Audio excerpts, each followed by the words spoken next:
Are we allowed asking Prophet Muhammad for something, or can we only use him as a Vaseela? Both ways are correct and permissible. If you ask anything from Almighty Allah and use Holy Prophet's name and his holy person as Vaseela, this is known as tawassul. This is intermediation. And if you sometimes ask directly Holy Prophet sallallahu alaihi wasallam, bearing this thing in your mind, that in reality the one who blesses and gives is Allah and not the Prophet. Prophet is really the Vaseela, is the way and means. So considering him means and considering Almighty Allah the giver in reality, and then if you ask directly with the Holy Prophet with this clarity of mind, this is known as isti'ana, istighasa. This is also permissible. It is the same way as a child asks mother, or somebody asks anybody else, I am dying, please help me. He knows that nobody can help except Allah. That help would come from Almighty Allah, but still he asks somebody, please help me, I am dying. So this helping is majaz. This is metaphorical sense and not the real sense. Both things are permissible in Sharia, permissible in Quran, permissible in Hadith and Sunnah. So I will quote one Hadith in Sahih Sitta, which comes in Jami Tirmizi and Ibn Majah both, and Hadith is Sahih, reported by dozens of Aimma of Hadith.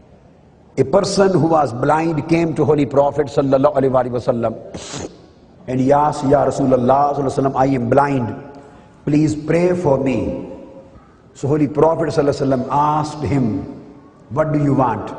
Should I pray for you, or should I teach you some words?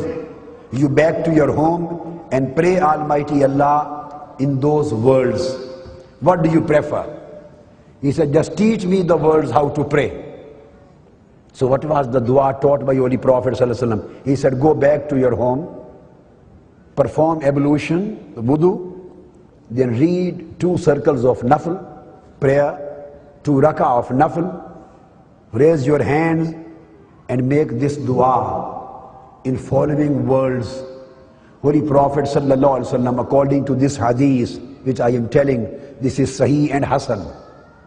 Holy Prophet sallallahu alaihi wasallam said that then say, Allahumma inni as'aluka wa atawajjahu ilayka bi nabiyyika, Nabiyyi rahmah or Nabiyyi shafa'ah.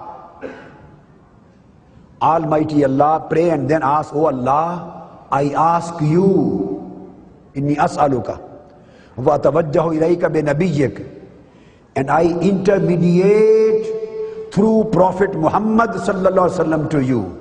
And then Holy Prophet taught him, after that say, Ya Muhammadu Ya Rasulallah. These are the words of a dua taught by Holy Prophet sallallahu alaihi wasallam himself. And he said, after this say, Ya Muhammadu Ya Rasulallah, inni atawajjahu bika ila Rabbi. In the beginning of invocation, the person was calling Almighty Allah, Allahumma inni as'aluka wa tawajjahu ilayka bi nabiyyika. Here was the tawassul. Oh Allah, I ask you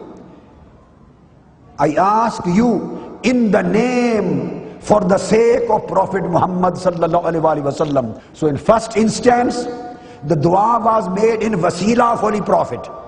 And in second instance, Holy Prophet taught him, then address me directly. First part of invocation, the person is addressing Almighty Allah on the Vaseela of Holy Prophet. And second part of invocation, he is addressing directly to Prophet Muhammad sallallahu alaihi wasallam. Then say, Ya Muhammadu Ya Rasulallah. This hadith comes in Jami Tirmizi and Sunan Ibn Majah, Sahih Sitta with Asanid Sahiha and Asadeen Hasana. And the same act would be repeated in the day of judgment.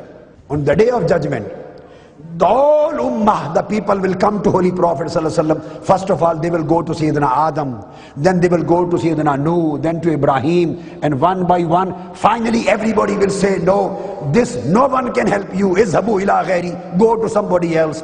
Every prophet and messenger will say, go to somebody else, go to somebody else.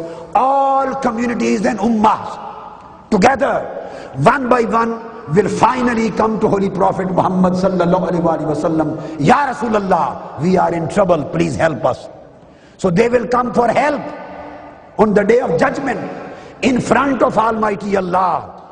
So if asking Holy Prophet for help directly, if it is a shirk, then Almighty Allah would have never allowed the people and the Ummah to perform this act on the day of judgment in His presence. Then Holy Prophet will perform shafa'ah for them.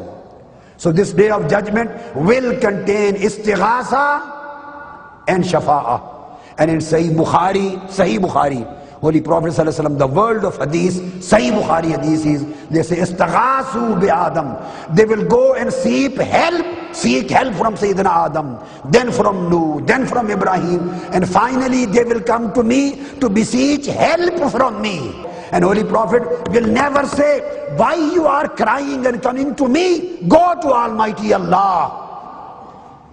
Ask help from Him. He is the Lord of the day. He will help you. He will take you out of this crisis. Why are you here to me? He will never say this. He will say, Ana laha, Ana laha. You are on the right door. You are on the right door. Then Holy Prophet ﷺ will prostrate and he will do shafa'ah. And Holy Prophet's shafa'ah and tawassul will solve their problem. So if this act is permissible on the day of judgment, according to Sahih Bukhari and Muslim and Abu Dawud and Tirmidhi, the whole of Sitta tell the same thing. If this is made allowed and permissible in front of Almighty Allah on the day of judgment, then why this should be considered impermissible, non-permissible or forbidden in our life?